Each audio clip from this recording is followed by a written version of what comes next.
Hello students, glad to meet you through this video lecture, and here we are going to revise the second unit, and second unit deals with environmental pollution. So I have divided it into two parts. So in the first part we can see about air pollution, water pollution, marine pollution, thermal pollution,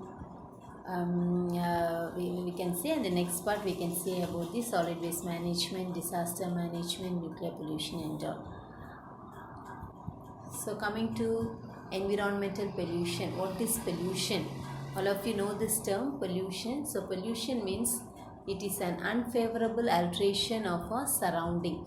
So the unfavorable alteration of surroundings is known as environmental pollution. So the quality of the environment includes the air, water, soil and everything that will be affected due to the presence of pollutants. Now pollutant means it is a substance present in the environment which can cause harmful effects to living organisms and materials. So pollutants may be either in the form of solid, liquid or gas. Now different types of pollutions are given. So air pollution, water pollution, soil pollution, marine pollution, noise pollution, thermal pollution and nuclear hazards, all you will be seeing in this unit. Now coming to the first one, air pollution. So air pollution means it is the presence of one or more contaminants like dust, smoke, mist and unnecessary odor in the atmosphere which are injurious to human beings as well as plants and animals. So that is known as air pollution. Now what is the composition of air? So the air we are taking in, we are breathing. So that air, it consists of 78% of nitrogen, 21% of oxygen, less than 1% of argon, then 0.037% of carbon dioxide, and remaining will be water vapor, and there will be very small trace amounts of ozone, helium and ammonia is present in the atmosphere. Now, what are the sources of this air pollution? So, coming to the sources of air pollution, there are two types of sources. One is natural sources, another one is artificial sources. So, natural sources, example are volcanic eruption, forest fire, pollen grains, etc. Then artificial or man-made sources, it includes vehicular emission, thermal power plants, etc. So these are the main sources of air pollution. So industrialization, urbanization, population growth, then increase in vehicles, all these are responsible for air pollution. So the pollen grains, the dust, everything, all these things, it constitute the pollutants. Now, man-made sources are also there. So, industrial emits sulfur dioxide, nitrogen dioxide, then automobile exhaust gases, then agricultural techniques will be releasing DDT, BHC, organic phosphates, arsenic, lead, etc. All these are pollutants. Now, coming to the classification of air pollutants, it is classified into primary pollutants and secondary pollutants. So primary pollutants are sulfur dioxide, nitrogen dioxide, hydrogen sulfide, then oxides of carbon. Coming to the secondary pollutants, see, this primary pollutant will react with some other thing, then it forms the secondary pollutant. For example, sulfuric acid, carbonic acid, formaldehyde, etc. So these pollutants are again classified into organic and inorganic pollutants are also there. Then it is classified into outdoor air pollutants and indoor air pollutants. So indoor air pollutants are primary air pollutants and mainly radon. Radon gas is an indoor air pollutant. It is emitted from building materials like bricks, tiles, etc. Then benzene and carbon monoxide from cigarette smoke. Burning fuels in kitchen liberates carbon monoxide, sulfur dioxide, alpha benzopyrene and so on. Then outdoor air pollutants means it occurs both in urban areas as well as in rural areas, and it is due to human activities. So oxides of nitrogen, carbon, sulfur, all these comes under outdoor air pollutants. Then we can see what are the common air pollutants and what are their sources and effects. So the first one is carbon monoxide. So carbon monoxide, it is a colorless and odorless gas. It is poisonous to air breathing animals. Now it is produced due to the incomplete combustion of carbon containing fuels. So incomplete combustion of carbon containing fuels produce carbon monoxide. So it is also released from cigarette smoking. Also it is released. Now what are the health effects? See, this carbon monoxide, it binds with hemoglobin in red blood cells and it reduces the ability of blood to bring oxygen to body cells and tissues. So the taking of oxygen to body cells and tissues will be reduced due to this carbon monoxide. It also causes anemia and headache, and at high levels it causes coma, brain cell damage, and finally it leads to death. Now the second air pollutant is nitrogen dioxide. So it is a reddish brown irritating gas and it gives photochemical smog, and it can be converted into nitric acid in the atmosphere also. So how this is produced means it is released during fossil fuel burning in motor vehicles as well as in industrial power plants. Now coming to the health effects, it causes lung damage and lung irritation. Then environmental effects are also there. So environmental effects, nitric acid will be deposited and it damages trees, soils, aquatic life, etc. Even nitric acid, it can corrode metals, it can eat away stones on buildings, statues and monuments. It can also damage fabrics. Then the next one is sulfur dioxide. So it is a colorless and irritating gas and it is formed from the combustion of sulfur containing fossil fuels, and in the atmosphere also it can be converted to sulfuric acid, which is a major component of acid rain. Now sources of this SO2 is coal burning in power plants and industrial process produces sulfur dioxide. Health effect, it causes breathing problem even to healthy people. Then environmental effects, it reduces the visibility. Then sulfuric acid deposition can damage trees, buildings, soil, aquatic life, etc. Coming to the suspended particulate matter, SPM. So it includes varieties of particles and droplets, aerosols. Now they can be suspended in the atmosphere for short period to longer period also. So it will be suspended in the atmosphere. The main sources are SPM is released during coal burning in power plants, industrial plants, then burning petroleum products in vehicles. It is also released in agriculture, construction purposes, unpaved roads, and all these things. SPM will be released to the atmosphere. The main health effect is it causes nose and throat irritation, damage of lungs, asthma, cancer, and reproductive problems are also there. Coming to the next air pollutant, it is ozone. So it's a highly reactive irritating gas. It has unpleasant odor. It is formed in the troposphere and it's a major component of photochemical smog. So sources, it is released during chemical reaction between volatile organic compounds produced by cars or industries and nitrogen oxide. So due to the reaction of nitrogen oxide and volatile organic compounds, ozone is being produced in the atmosphere. Environmental effect, it alters the climate condition. Then coming to the next one is photochemical smog. It is a brownish smoke appearing in large cities with significant amounts of automobile traffic in the presence of sunlight. See, this photochemical smog is visible only in the presence of sunlight, especially during afternoon time. You can notice this photochemical smog.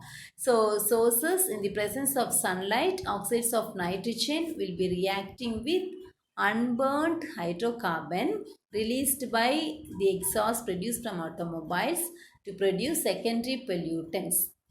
So unburned hydrocarbon plus nitrogen oxide, it will be producing photosmog and photochemical smog and ozone.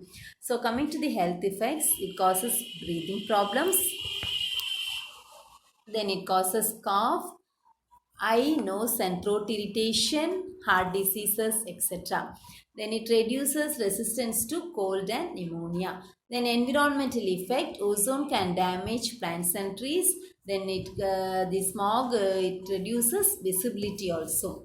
Coming to the next one is lead. Lead, it is a solid toxic metal. It is emitted in the atmosphere as particulate matter. Then sources of this pollutant lead is paint industry, leaded petrol, storage batteries. Health effects, it causes brain and nervous system damage. Then lead causes mental retardation in children, health problems, cancer, etc. Then environmental effect, lead can harm wildlife also. Coming to the next one is hydrocarbons. So lower hydrocarbons get accumulated due to the decay of vegetable matter. So sources, agriculture, decay of plants, burning of wet logs, etc. Health effect, it produces cancer, carcinogenic in nature. Then the last one is chromium. So chromium is also a solid toxic metal. It is emitted in the atmosphere as particulate matter. The sources are paint, smelters, chromium plating, etc. Now health effect. See, it causes holes in the nasal septum, perforation of nasal septum. Then chrome holes are also produced. So these are the common air pollutants. So I have told you about the sources and the effects. Now the next one is how to control this air pollution. So mainly air pollution can be prevented by two things. One is source control and the next one is control at industrial centers. So source control is, see, it is an effective method. In the beginning is in the source itself, it should be controlled. So we have to use only unleaded petrol. Then use petroleum products which have low ash content and sulfur. Then use public transport system and then alternate sources of energy like solar energy, wind energy, etc. Then we have to encourage people to walk or use bicycles, plant more trees because they'll be absorbing noise, particulate matter, carbon dioxide, etc. Waste disposal site should be situated only outside the city. Then catalytic converters can be used in vehicles. Now the second one is control at industrial centers. So in industrial centers, smoke can be reduced during combustion of fuel and chimneys can be installed in industrial gas outlets.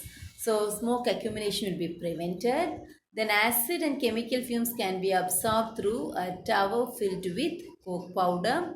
Then we can use mechanical devices like electrostatic precipitator, baghouse filter, cyclone separator and wet scrubber in the manufacturing process itself. So all these things, it will be removing particulates from the exhaust gases of power plants and industrial plants. Moreover, these precipitator, baghouse filter, all these mechanical devices, they'll be retaining hazardous materials that must be disposed safely. See, when you use wet scrubber, it can reduce SO2 emission also. So these are some of the measures to reduce air pollution or to control air pollution. Now coming to the next pollution is water pollution. So water pollution is the discharging of impurities to water which alters the physical, chemical and biological properties of water. So in water, physical, chemical, biological properties will be altered and that is known as water pollution. So coming to the sources of water pollution, point sources and non-point sources are there. Point sources means they are specific sites which directly discharge effluents to water sources through pipes, ditches, etc. So we know where this water is coming from. Direct discharge, that is point sources. Now non-point sources means they cannot be traced. So they are usually large land areas and they will be scattered. For example, surface runoff from agriculture field, then municipal drainage overflow, water sweeping the roads or parking lots. We cannot specify from which area the water is coming and polluted. That is known as non-point sources. Then what are the waste and how does it influence water pollution? First one is industrial waste. So the discharge of effluent from industries. So it contains organic and inorganic pollutants also. The next one is community or domestic waste. So these are waste released from houses. So they contain human waste, animal waste, food residue, cleaning agent, detergent, etc. It will be rich in organic matter, and it is decomposed by microorganisms. Next one is agricultural sources. So in agricultural sources, fertilizers, pesticides, insecticides, fungicides, herbicides, all these things are washed out by rainwater. They enter into the water sources like rivers, lakes, and they pollute water. The next one is oil. Oil spillage into seawater during drilling and shipment, that also leads to pollution. Then the next one is waste heat. So the waste heat generated from industrial discharges increase the temperature of water bodies. So this affects the distribution and survival of species.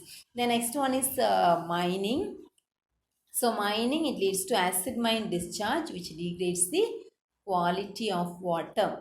The next one is air pollution. So dry acid deposition and acid rain makes the natural water acidic. Then coming to groundwater pollution, septic tanks, then mining, deep well injection, these are responsible for groundwater pollution. Then with arsenic, fluoride, nitrate also, it produces various health hazards. So these are some of the waste which is related with water pollution. The next one is pollutants of water pollution. What are the main pollutants? First we have seen about the waste. Now what are the pollutants? So first one is infectious agents. So infectious agents are mainly microorganisms. They will be contaminating water. Pathogenic microorganisms like bacteria, viruses, parasite worms, etc. So the main sources of infection is a human and animal waste. So effects, it produces waterborne diseases like cholera, dysentery, typhoid, jaundice, etc. And the second source is oxygen demanding waste. So organic waste present in water, they are decomposed by microorganisms. They are decomposed by microorganisms using DO, dissolved oxygen. The main sources are sewage, manure, plant debris, animal feedlot, paper mill waste, food processing waste, etc. Now the effects are high amount of organic waste increases the rate of decomposition. Automatically the dissolved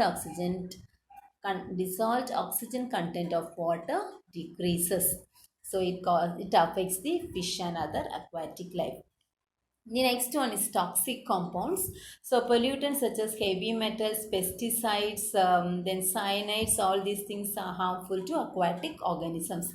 So main sources: surface runoff, agriculture runoff, industrial effluents, and household cleansers. Effects of this one is it causes skin cancer, then damage neck, liver, kidneys, nervous system also will be affected. Crop yields are lower. It affects fish and aquatic life. Corrosion of metals will be accelerated and the water is unsafe for drinking or irrigation. The next pollutant is sediment. So sediments such as sand, dirt, gravel, soil, etc. Sources, it is from the surface runoff, and the effects are it reduces photosynthesis, decreases aquatic habitat, and it carries waste to lakes, reservoirs, etc. and passage will be blocked. Then the last one is radioactive materials. So radioactive isotopes of radon, uranium, thorium, etc. Sources are nuclear power plants, mining, nuclear weapon production, etc.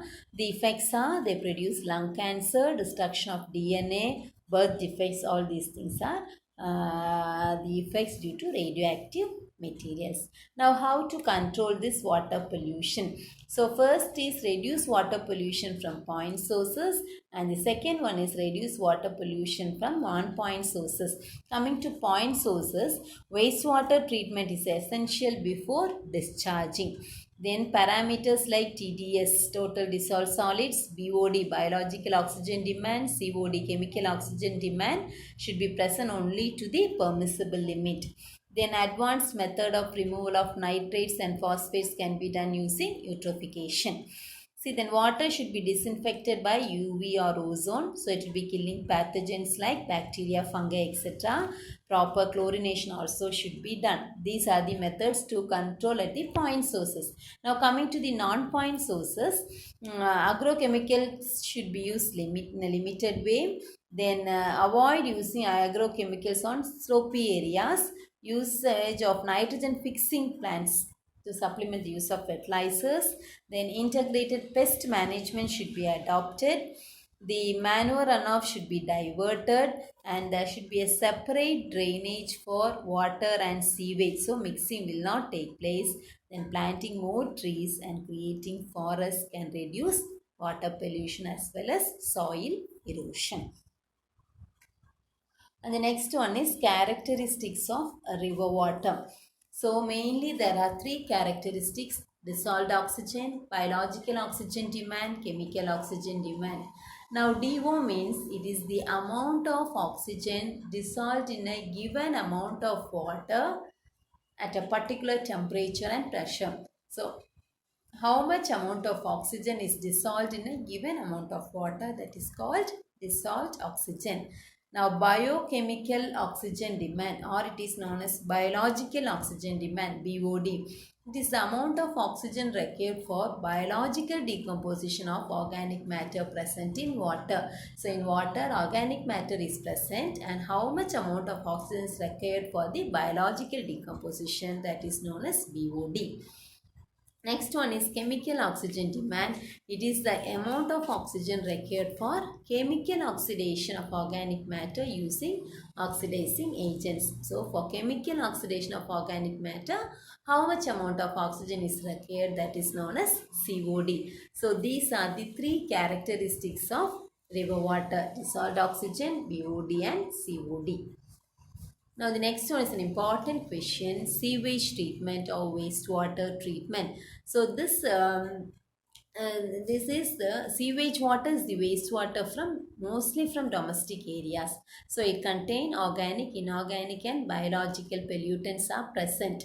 So the main objective of this wastewater treatment is to convert harmful compounds into harmless useful compounds, to remove the offensive smell, bad smell, to remove solid sediments and to destroy the pathogens. So treatment process involves 4 steps: preliminary treatment, primary treatment, secondary treatment and tertiary treatment. We'll see one by one. First one is preliminary treatment. So in preliminary treatment, removal of coarse solids, floating materials through bar or mesh screens. Through a big screen, the water will be passed. So the coarse solids or the floating materials, it will be removed. That process is preliminary treatment. Next is primary treatment, otherwise it is known as settling process. So here finely suspended solids will be separated by two processes. One is sedimentation, another one is coagulation. So water is allowed to stand in a tank for few hours. So when water is settling will take place, suspended particles will settle down. Now fine suspended particles, they are removed by adding coagulants like alum. Alum is nothing but it is ferrous sulfate. So here this alum, it produces gelatinous precipitate which entraps the finely divided matter and they will be settling quickly. So here in primary treatment, sedimentation followed by coagulation, two process will be taking place in primary treatment. Now coming to the secondary treatment or biological treatment, this is the treatment of sewage with bacteria. So biodegradable organic impurities are removed by aerobic bacteria. So here it removes up to 90% of oxygen demanding waste, and here there are two methods. One is trickling filter method and the other one is activated sludge process. So biodegradable organic materials are removed by secondary treatment, or it is known as biological treatment. So two methods. Coming to the first method, that is trickling filter method. So trickling filter method, it is a circular tank. You can see in the diagram, it is a circular tank. It's filled with coarse or crushed rock, and the sewage will be sprayed over this bed by means of slowly rotating arms. So you can see in the diagram, so the rotating arms will be rotating, so sewage will be passed through that one. So when sewage starts percolating downwards, microorganisms will be growing on the surface of the filtering media, and after completion of this aerobic oxidation, the treated sewage is taken to the settling tank where the sludge is being removed. In the diagram you can find treated water, it is taken, then the sludge will be removed. So here nearly 85% of BOD will be removed by trickling filter method. The next process is activated sludge process. So it also has a large number of aerobic bacteria which oxidize the organic impurities. So here sewage effluent from primary treatment, it is mixed with the required amount of activated sludge in an aeration tank. It is aerated in the aeration tank. Then it goes to the sedimentation tank. So after aeration, sewage is taken to the sedimentation tank. Here the sludge will be settling down, so that is known as activated sludge, and a portion of the sludge is used to feed fresh batch of the sewage. So here this also removes about nearly 95% of BOD. So either the first method, trickling filter, or activated sludge can be method can be used for this secondary treatment or biological treatment method. Then coming to the tertiary treatment, the effluent is introduced into a see here, after the secondary treatment the sewage has lower BOD. So this can be removed by tertiary method. Here the effluent is introduced into a flocculation tank, and here lime is added to remove phosphate. From this tank it is led to an ammonia stripping tower where pH is maintained to 11 and the ammonium is converted to gaseous ammonia. So pH is maintained to 11 and ammonia NH4 will be converted to gaseous ammonia. And here the effluent is allowed to pass through activated charcoal column. Here minute organic waste will be absorbed by the charcoal. So finally the effluent water will be treated with disinfectant chlorine. So this method is tertiary treatment. So these are the wastewater treatment methods: preliminary method, primary method, secondary and tertiary method. And the next step is disposal of sludge. So this sludge, it is dumped into low-lying areas, or it is being burnt, that is known as incineration method, or sludge is dumped into the sea, or it can be used as low-grade fertilizer. So any of the method can be used for disposal of sludge. See, sewage treatment, a flow chart is given. So all the three methods are included here. So first process is the screening process, then goes to the sedimentation process. So sedimentation secondary treatments in two types: trickling filter and activated sludge. So trickling filter, sedimentation, then chlorination, it is treated sewage. Activated sludge also sedimentation, chlorination, treated sewage. So this comes under secondary method. So raw sewage, sedimentation and coagulation, both methods are there. So this is the flow chart of sewage treatment. So coming to the next third type of pollution, it is known as soil pollution.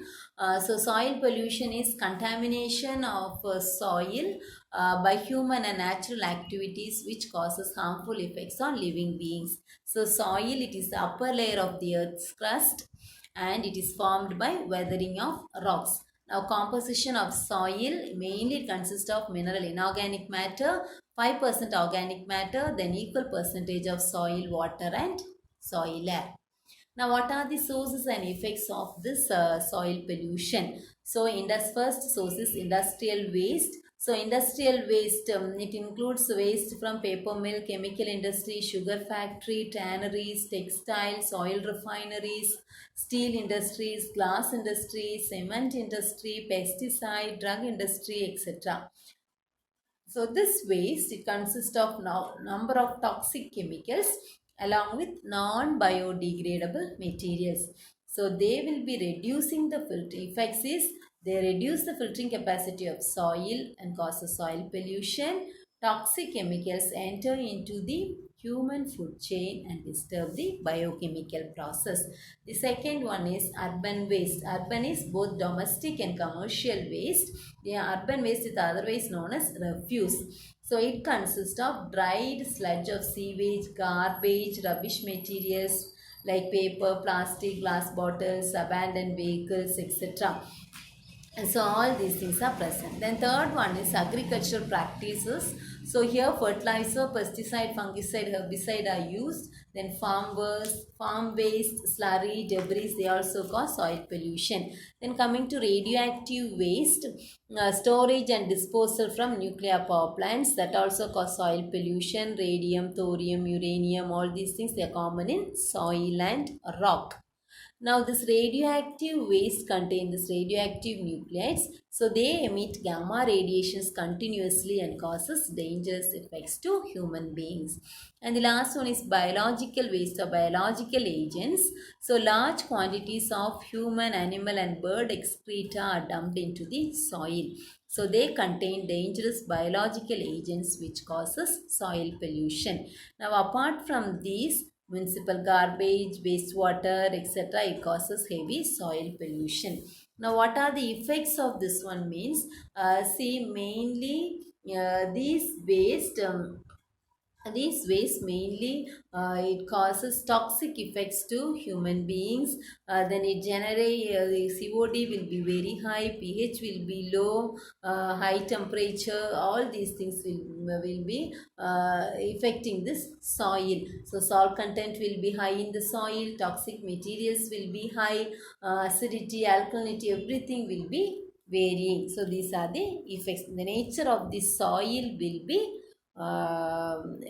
be changed. And then sanitation, proper hygienic facility will not be there, foul smell, all these things are the effects of soil pollution. Now how to control this soil pollution? So first one is control of soil erosion. Soil erosion should be controlled. Then effluents must be treated before it is being discharged. Then proper dumping of unwanted material should be there. Production of natural fertilizer should be there. Proper hygienic conditions should be maintained. Then public awareness about all these things should be given. Recycling and reuse of waste should be there. Then toxic chemicals should be banned. Excessive use of chemical fertilizer should be avoided. Then biodegradable organic waste should be used for biogas generation. Then deforestation must be reduced. Then only soil productivity will be more, soil erosion will be controlled. Finally, which controls soil pollution. Hope you have understood this one. And the next one is marine pollution. So marine pollution, see 50% of the world population live near the seashore. They derive benefits from oceans and seas. And here marine pollution is the discharge of waste substance into the sea, resulting in harm to living resources, hazards to human health, hindrance to fishery, and impairment of quality for use of seawater. So marine pollution is the decrease in quality of coastal seawater and coastal land areas by industrial effluents or domestic sewage or oil spill, that is known as marine pollution. Now the important thing, coral reefs, Pavalaparai, many of you have heard this one, coral reefs. So what are these coral reefs? See, corals are colonies of tiny living animals found in marine water. So they contain few nutrients. They are underground structures laid by corals. So they are built from stony corals. See, these coral reefs are underwater structures. They are made from calcium carbonate secreted by corals. So they are tiny living organisms found in water. They will be secreting calcium carbonate and that will be forming coral reef. What are the benefits of this one? Means it provides medicine. It supports more than 1 million species. Then it provides feeding, breeding for fish and shellfish. This coral reefs, they are also threatened by sediments, agricultural, industrial effluent, boat tankers and careless divers. So they will be affecting this coral reefs. Now coming to the sources of marine pollution. See, the main source is river.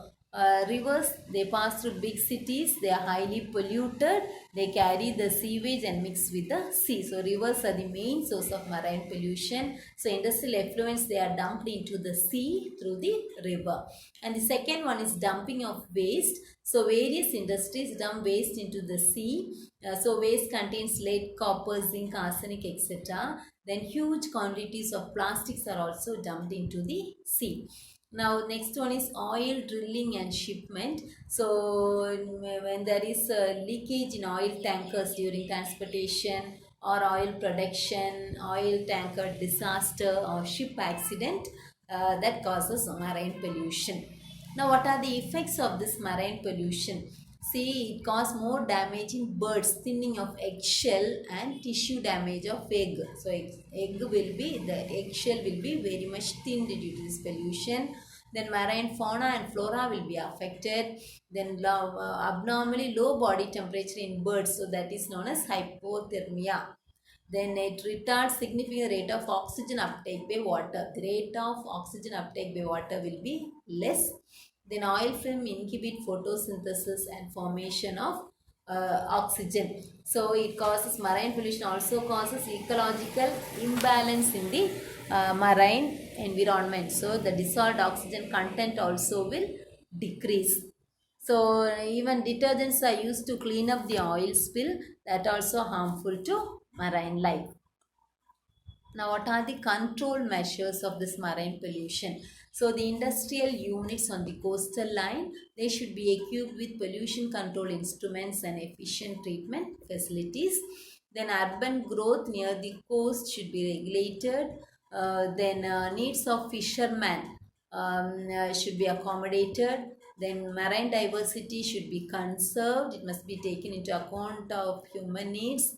Then, people should be educated, and local communities, they should protect and manage the coastal resources. Then social and economic incentives can be offered for sustainable use of marine resources. So soil erosion can be stopped by some advanced techniques. So oil pollution should be protected. Oil pollution in the coastal area should be prevented, and then only marine pollution can be controlled. So all these are sources, effects and control methods of marine pollution. And coming to the next one is noise pollution. So noise pollution, noise is unwanted, unpleasant or disagreeable sound that causes discomfort for all living organisms. So unpleasant, unwanted, disagreeable sound which causes discomfort for all living organisms is called noise pollution. So what are, see this noise level, it can be measured by unit decibel, dB. So it is 1/10 of the unit bell. 1 dB is equal to the faintest sound a human ear can hear. So the optimum noise level is between 35 to 60 dB. So above 120 means it causes noise pollution, and above 140 it causes pain in the ear. So types of noises, the natural noises are also there, man-made noises are also there. So noise from vehicles, TV, radio, shouting, barking, all these are man-made noises. Natural sources are thunder, all these things. So what are the sources of noise pollution? We have seen natural sources and man-made sources. So man-made sources include industrial noise. So noise from industries, factories, mills, then the drills, etc. Transport noise, noise from transport, road traffic, rail traffic, air traffic noise. Then motor, scooters, vans, cars, buses, diesel engines, all those sound. Then neighborhood noises, noise from TV, radio, transistor, washing machine, telephone, fan, car alarm, speaker, etc. The next one is festival noise. So Diwali, it is a festival of lights. So all age, people of all age enjoy firecrackers. So it is beyond the permissible limit of 125 decibel. So this noise, these are the sources of noise pollution. Next is, what are the effects of this noise pollution? See, noisy area, communication will be severely affected. Then noise can cause temporary or permanent hearing loss. Prolonged noise increases the blood pressure. And see, blaring sound, it causes mental distress, heart attack, neurological problems, birth defects, abortion, nervous breakdown, tension, etc. Then continuous exposure of 80 dB can affect the depth, quality and quantity of sleep. Then neurosis is a disease due to the breakdown in the nervous system. Then impairment of hearing, which diminishes by the damage of some part of auditory system. See, in the effects, I can also tell one thing, neurosis. So, it is a disease due to the breakdown in the nervous system. It has also been found that the blood is thickened by excessive noise. So noise affects human health, comfort and efficiency. It also affects birds and animals also. Not only human beings, birds and animals are also affected. Now how to control? What are the control measures of this noise pollution? First one is we can use sound absorbing silencers. Then soundproof tiles can be fixed in buildings. Proper oiling could be done. Planting more trees. Then noise limit for vehicle traffic can be prescribed. Then reducing traffic density in residential areas and in hospital that areas. Unwanted use of public address system should not be there. Then silent zones like schools, colleges, hospitals, worshipping places should be strictly protected from noise pollution. Then planting more trees, no, so trees will be having broad leaves. That trees should be planted so it can absorb more noise and noise pollution will be reduced. See, if the noise making machines, it can be kept in containers with sound absorbing materials. So these things can be done to reduce noise pollution, to control noise pollution. See, this is an ambient noise level I had given in dB. A silent zone, daytime 50, nighttime it should be 40. In residential areas, daytime 55, nighttime 45. In commercial zone, daytime 65, nighttime 55. In industrial areas, both day and night, it will be same only 70 decibel. So, it should not go above this one. This is an ambient noise level. Coming to the next one is thermal pollution. So thermal pollution, it is the addition of excess, unwanted, undesirable heat to water that makes harmful to all living organisms. That is known as thermal pollution. It is harmful to all living organisms. Now, what are the sources of thermal pollution? Nuclear power plants. See, nuclear reactors, nuclear explosions, all these things, they produce lot of heat which is discharged into water bodies. So temperature will be rise 10 degrees higher than the water. This affects aquatic flora and fauna. The second one is coal-fired power plant. So coal-fired power plant, they utilize water from nearby river or lake for cooling the condenser coils. Then they discharge the hot water later into the water bodies. So this increases the temperature to 15 degrees. DO content also will be reduced. Aquatic life also will be affected. Then the next one is domestic sewage. So domestic sewage is discharged to water bodies with or without treatment. So they have high temperature. When temperature increases, the salt oxygen content decreases. So this causes anaerobic conditions. So toxic gases are released into the water. Next one is industrial effluents. So industries like textile industry, pulp and paper industry, sugar industry, they release heat in water and they will rise the temperature up to 9 degrees. Then the next one is soil erosion. Water becomes muddy. That increases the this makes water muddy with an absorption of sunlight. So temperature will be increased. Then the last one is deforestation. So it increases the amount of light hitting the water surface, thereby the temperature of water is raised.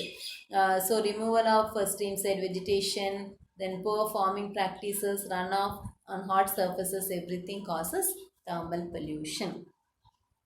Now what are the effects of this thermal pollution? So increase in temperature, it alters the physical, chemical and biological properties. DO content will be decreased at high temperature. Migration of fish is affected. Evaporation rate is increases. Then taste of water decreases. Life cycle of aquatic organisms will be affected. Then toxicity of pesticides, detergents and chemicals will be increased. Aquatic food chain will be affected. So all these things are effects of thermal pollution. Now coming to the control of thermal pollution. So conservation of water bodies from thermal pollution is required, and there are different methods. So thermal pollution controlled by removing excess heat from hot water using a cooling system.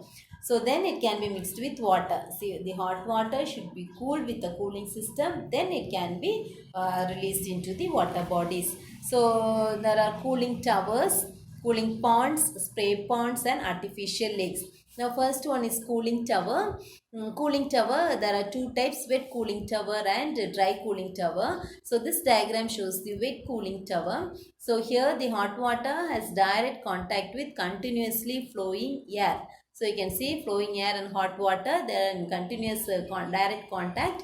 Hot water is flowing downwards and cool air takes the heat from the hot water. So the cooled water will be recycled or discharged. So that is the wet cooling tower. So here,